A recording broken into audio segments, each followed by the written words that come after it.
ওম নমো ভগবতে বাসুদেবায়। আষাঢ় পূর্ণিমা 2026। তারিখ, সময়, পূজা বিধান এবং গুরুত্ব। আষাঢ়ের পূর্ণিমা তিথিতে পালিত হয় জগন্নাথ দেবের স্নানযাত্রা। কবে পড়েছে সেই বিশেষ দিন? তিথি শুরু ও শেষ কখন? স্নানযাত্রা হিন্দু ধর্মাবলম্বীদের খুবই পবিত্র উৎসব। স্নানযাত্রা উপলক্ষে জগন্নাথ, বলরাম, সুভদ্রা এবং মদন মোহনের বিগ্রহ শোভাযাত্রা সহকারে গর্ভগৃহ থেকে স্নান বেদিতে আনা হয় এবং ভক্তদের দর্শনের অনুমতি দান করা হয়। আগামী 14ই আষাঢ় সোমবার দেবস্নান পূর্ণিমা। দেবস্নান পূর্ণিমা তিথিতেই পালিত হয় মহাপ্রভু জগন্নাথ দেবের স্নানের উৎসব স্নানযাত্রা। এই দিন শ্রী শ্রী জগন্নাথ দেবের জন্মতিথি। স্নানযাত্রা হিন্দু ধর্মাবলম্বীদের খুবই পবিত্র উৎসব। স্নানযাত্রা উপলক্ষে জগন্নাথ, বলরাম, সুভদ্রা এবং মদন মোহনের বিগ্রহ শোভাযাত্রা সহকারে গর্ভগৃহ থেকে স্নান বেদিতে আনা হয় এবং ভক্তদের দর্শনের অনুমতি দান করা হয়। স্নানযাত্রার দিন কূপের জল মন্ত্র দ্বারা শুদ্ধ করে 108 কলস জলে বিগ্রহ স্নান করানো হয়। স্নান পর্বের পর গজবেশে সাজানো হয়। এই উৎসবকালে প্রভু জগন্নাথ দর্শন করলে সকল পাপ থেকে মুক্তি পাওয়া যায় বলে বিশ্বাস। স্নানযাত্রার পর শুরু হয় অনসর। এই অনসরকালে জগন্নাথ দেবের অসুস্থতার কারণে ভক্তগণের অন্তরালে গোপন স্থানে চিকিৎসাধীন থাকেন। স্কন্দ পুরাণ মতে পুরীর মন্দির প্রতিষ্ঠার পর রাজা ইন্দ্রদুম্ন এই অনুষ্ঠান প্রচলন করেন। আগামী 29শে জুন 14ই আষাঢ় সোমবার দেবস্নান পূর্ণিমা স্নানযাত্রা। বিশুদ্ধ সিদ্ধান্ত পঞ্জিকা মতে পূর্ণিমা তিথি আরম্ভ বাংলা 13ই আষাঢ় রবিবার, ইংরেজি 28শে জুন রবিবার, সময় রাত 3টা 8 মিনিট। পূর্ণিমা তিথি শেষ বাংলা 14ই আষাঢ় সোমবার, ইংরেজি 29শে জুন সোমবার। শুষ্ক মাটি যখন বর্ষার প্রথম ফিসফিসানি শুষে নিচ্ছে রাতের আকাশে, তখন এক স্বর্গীয় পরিবর্তন ঘটে। আষাঢ় পূর্ণিমা 2026 চাঁদ শুধু আলোই দেয় না, বরং রাজত্ব করে। এক আধ্যাত্মিক আভা ছড়িয়ে দেয় যা চন্দ্রশক্তির সর্বোচ্চ শিখরকে প্রকাশ করে। এই শুভ ভাবটি গভীর আত্মচিন্তার সময়কে নির্দেশ করে, যা অন্ধকারের বিনাশকারী আমাদের গুরুদেব প্রতি উৎসর্গীকৃত। এই দিনটির এক চমৎকার দ্বৈত তাৎপর্য রয়েছে। এটি আমাদের গুরুদেব প্রসন্ন করার জন্য গুরু পূর্ণিমা হিসেবে এবং বেশ পূর্ণিমা হিসেবে ব্যাপকভাবে পালিত হয়। ঋষি বেদব্যাসের জন্মবার্ষিকী উদযাপন করুন বেদের রচয়িতা।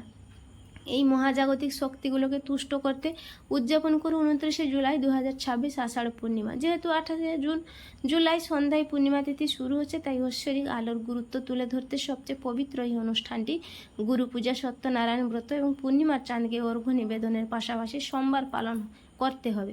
চন্দ্রোদয়ের সময় হেতু পূর্ণিমা চাঁদের উজ্জ্বলতার উদযাপন, তাই অর্ঘ্য নিবেদন এবং বিভিন্ন আচার অনুষ্ঠান পালনের জন্য চন্দ্রোদয় গুরুত্বপূর্ণ।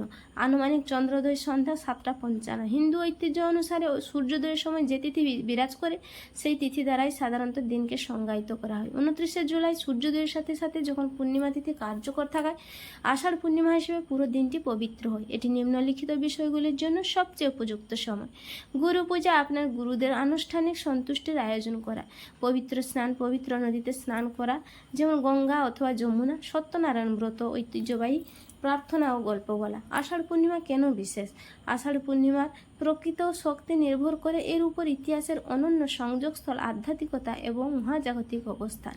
এটি চন্দ্রের কোনো বিশেষ দশা নয়, এমন একটি দিন যখন মহাবিশ্বের শক্তি, জ্ঞান ও রূপান্তর অন্বেষণকারীদের অনুকূলে পরিবর্তিত হয়।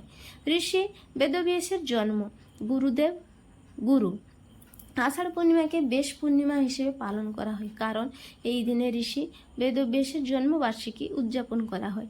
তিনি পরিচিত আদি গুরু। মানব চেতনায় তার অসামান্য অবদানের জন্য বেশ ছিলেন সেই দূরদর্শী যিনি একক বেদকে 4টি ভিন্ন বেদে বর্ণনা করেছেন: ঋগ, যজুর, সাম এবং অথর্ব। মহাভারত ও 18টি পুরাণ রচনা করেছেন। হিন্দু দর্শনের ধর্মগ্রন্থ ব্রহ্মসূত্র সংকলন করেন। যেহেতু তিনি সমস্ত কাঠামোগত জ্ঞানের ভিত্তি স্থাপন করেছেন, তাই সেই দিনে তাকে সন্তুষ্ট করাকে জীবনে সমস্ত বংশানুক্রমিক জ্ঞানের কৃপা লাভ করা বলে মনে করা হয়। বুদ্ধের প্রথম ধর্মোপদেশ চক্রের আবর্তন। বৌদ্ধ সম্প্রদায়ের ইতিহাসে আষাঢ়ী পূর্ণিমা অন্যতম গুরুত্বপূর্ণ একটা দিন। একবার বোধি লাভ করলে গৌতম বুদ্ধ তার সর্বপ্রথম ধর্মোপদেশ দিয়েছিলেন পূর্ণিমার দিনে সারনাথে তার 5 জন অনুসারীদের কাছে। ধম্মচক্কপ্রবর্তন সূত্র তাৎপর্য ধর্মোপদেশ, যা চতুর্দশত্ব এবং অষ্টাঙ্গিক মার্গ নামে পরিচিত। এগুলো বৌদ্ধ ধর্মের মূল স্তম্ভ। এটি দেখায় যে সন্ন্যাসীদের জন্য বর্ষাবাসের সূচনা গভীর ধ্যান ও সন্ন্যাসী শৃঙ্খলার এক সময়, যা আজও বিদ্যমান। প্রকৃতিবাদ হাতের দাঁত দ্বারা প্রদর্শিত এই নক্ষত্র মণ্ডলটি বিশ্ব দেবদের দ্বারা শাসিত, যা অপরাজেয় জয় এবং ন্যায়সঙ্গত সাফল্য নির্দেশ করে।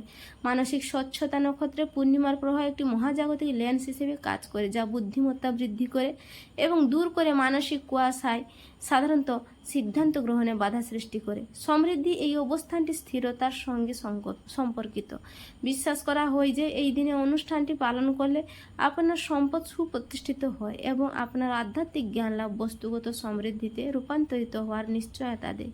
নক্ষত্র পূজার তাৎপর্য হিন্দু পঞ্চাঙ্গ অনুসারে নক্ষত্র পূর্ণিমা তিথি জানতে সাহায্য করে। এই পবিত্র দিনে অনুষ্ঠান পরিচালনা করা হয়। আষাঢ় নক্ষত্র পূজা অত্যন্ত শক্তিশালী হিসেবে আখ্যায়িত করা হয়। আষাঢ় পূর্ণিমা 2026-এর জন্য ধাপে ধাপে পূজাবিধি। 2026 সালে আষাঢ় পূর্ণিমার পূজাবিধির ধাপে ধাপে নির্দেশিকা নিচে দেওয়া হলো।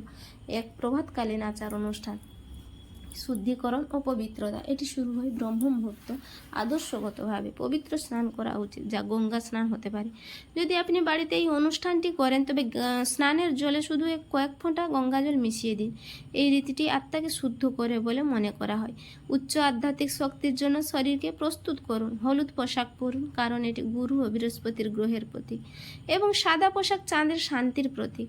2. গুরু পূজা, আলোর প্রতি সম্মান প্রদর্শন। যেহেতু দিনটি গুরু পূর্ণিমা হিসেবে পালিত হচ্ছে, তাই আপনার প্রধান মনোযোগ আপনার গুরুদের উপর থাকা উচিত। হলুদ কাপড়ে ঢাকা একটি কাঠের চৌকির উপর আপনার গুরু, ভগবান শিব এবং ঋষি বেদব্যাসের মূর্তি বা ছবি রাখুন। তাজা ফুল, ধূপ এবং একটি প্রজ্বলিত প্রদীপ নিবেদন করুন। চন্দনের টিকা লাগিয়ে দিন। যদি গুরু শারীরিকভাবে উপস্থিত না থাকেন তবে তার প্রতিচ্ছবির উপর মনোনিবেশ করুন এবং মানসিকভাবে আশীর্বাদ গ্রহণ করুন। 3. ভগবান বিষ্ণুর উপাসনা, সত্যনারায়ণ ও গোপদ্য ব্রত। পূর্ণিমার দিনটি বিশ্ব ব্রহ্মাণ্ডের রক্ষাকর্তা ভগবান বিষ্ণুর সঙ্গে সম্পর্কিত। অনেকেই পরিকল্পনা করেন সত্যনারায়ণ সেই দিনে। এতে ফল, পান, পাতা এবং পঞ্চামৃত নিবেদন করা হয়। গোপদ্য ব্রত একটি বিশেষ আচার যেখানে অনুসারীরা পরিকল্পনা করেন 33 গোপদ্য চন্দন বা চালের পেস্ট ব্যবহার করে। পারিবারিক সমৃদ্ধি ও পূর্বপুরুষদের মঙ্গলের জন্য ভগবান বিষ্ণুর আশীর্বাদ লাভ করতে এটি করা হয়। 4. সান্ধ্য চন্দ্র অর্ঘ্য, মানসিক ভারসাম্য। যখন সূর্য অস্ত যায় এবং সন্ধ্যা 7:15 নাগাদ পূর্ণিমার চাঁদ ওঠে, তখন মনকে শান্ত করার উপযুক্ত সময়। তামা বা রূপোর একটি কলস জলে পূর্ণ করুন, তাতে কাঁচা দুধ, সাদা ফুল এবং কিছুটা অক্ষত যোগ করুন। চাঁদের দিকে মুখ করে দাঁড়ান এবং চাঁদের দিকে তাকিয়ে ধীরে ধীরে জল ঢালুন। এই আচারটি বৈজ্ঞানিকভাবে স্থিতিশীল করার সাথে সম্পর্কিত। জল উপাদান আমাদের শরীরে এর উপকারিতা রয়েছে। এটি মানসিক স্থিতিশীলতা বজায় রাখতে, উদ্বেগ কমাতে এবং ঘুমের উন্নতিতে সাহায্য করে। বাড়িতে পালনীয় আচার অনুষ্ঠান, চরণ পূজা হলো বাড়ির সর্বশ্রেষ্ঠ আচার। আষাঢ় পূর্ণিমা 2026, যা একটি সরল কিন্তু ফলপ্রসূ অনুষ্ঠান। পিতামাতা ও শিক্ষকদের পা ছুঁয়ে প্রণাম করে এবং তাদের কাছে আশীর্বাদ চেয়ে শ্রদ্ধা প্রকাশ করা উচিত। এই কাজটি আমাদের জীবনের প্রধান গুরু হিসেবে তাদের প্রতি সম্মান প্রদর্শনের জন্য করা হয়েছে, যারা আমাদের অজ্ঞতা থেকে জ্ঞানের পথে আসতে সাহায্য করেছে। ব্যক্তিগত উপাসনার পাশাপাশি এই দিনে দান করা অত্যন্ত পুণ্যময়। প্রদত্ত সামগ্রীগুলোর মধ্যে রয়েছে হলুদ পোশাক, বছরের এই সময় সহজলভ্য শস্য এবং ছাতা। বর্ষার আগমনের সাথে সাথে ছাতাটি বিশেষভাবে প্রতীকী ও কার্যকরী। আপনার বাড়ির আধ্যাত্মিক শক্তিকে প্রজ্বলিত করতে আপনি এই পবিত্র মন্ত্রটি জপ করে মন্ত্র শক্তির সাহায্য নিতে পারেন। গুরুর ব্রহ্মা, গুরুর বিষ্ণু, গুরুর দেব মহেশ্বরা শিক্ষকের মধ্যে অধিষ্ঠিত ঐশ্বরিক তৃত্বের প্রশংসা করে। এছাড়াও বিষ্ণু সহস্র নাম, ভগবান বিষ্ণুর 1000 নাম বলা হয়ে থাকে। এই শুভ পূর্ণিমা রাত্রে মন্ত্রপাঠ করলে প্রচুর শান্তি, মানসিক স্বচ্ছতা এবং সমগ্র পরিবারের জন্য নিরাপত্তা লাভ হয়। আষাঢ় পূর্ণিমার ব্রত কী খাবেন ও কী পরিহার করবেন? আপনি যদি 2026 সালের আষাঢ় পূর্ণিমার ব্রত পালন করার কথা ভেবে থাকেন তবে এই পবিত্র দিনের জন্য প্রয়োজনীয় আধ্যাত্মিক শুদ্ধি বজায় রাখতে আপনার খাদ্যাভ্যাস অত্যন্ত গুরুত্বপূর্ণ। এর উদ্দেশ্য হলো এমন এক সাত্ত্বিক জীবনধারা অনুসরণ করা যা মনকে শান্ত ও শরীরকে হালকা রাখে। তালিকা কি খাবেন? উপবাস পালনকালে শক্তি সঞ্চয়ের জন্য এই বিশুদ্ধ সাত্ত্বিক ও জীবনদায়ী খাবারগুলোর প্রতি মনোনিবেশ করুন। দুগ্ধজাত তাজা দই, দুধ, পনির এবং ঘরে তৈরি ঘি। প্রকৃতির সব ধরনের তাজা ফল, প্রধানত বর্ষার মৌসুমি ফল এবং শুকনো ফল যেমন বাদাম ও আখরোট। দ্রুত বান্ধব শস্য আদি আপনি শুধু জলপান করে উপবাস না করেন, তবে মাখানা, সাবুদানা বা সিঙ্গড়ের আটা খান। জলয়োজন চন্দ্র শক্তি বজায় রাখতে ডাবের জল ও তাজা ফলের রস। বর্জনীয় তালিকা যা যা এড়িয়ে চলবেন। আপনার ব্রতের পবিত্রতা রক্ষার্থে এই জিনিসগুলি কঠোরভাবে পরিহার করুন। পেঁয়াজ, রসুন এবং আমিষ খাবার সম্পূর্ণরূপে গ্রহণ করবেন না, কারণ এগুলোকে তামসিক চেতনা ভোঁতাকারী বলে মনে করা হয়। লবণের সীমাবদ্ধতা। ঐতিহ্যবাদীরা সাধারণত খাবার লবণ খান না, প্রয়োজনে অল্প পরিমাণে সৈন্ধব লবণ ব্যবহার করতে পারেন। শস্যের সীমাবদ্ধতা। কঠোরভাবে উপবাস পালন করুন এবং গম, ভাত ও ডাল পরিহার করুন। উত্তেজক পদার্থ। মানসিক স্বচ্ছতা বজায় রাখতে ক্যাফেইন বা চা, কফি এবং অ্যালকোহল পরিহার করুন। হরে কৃষ্ণ, রাধে রাধে। ভিডিওটি ভালো লাগলে লাইক, কমেন্ট এবং সাবস্ক্রাইব করে রাখবেন।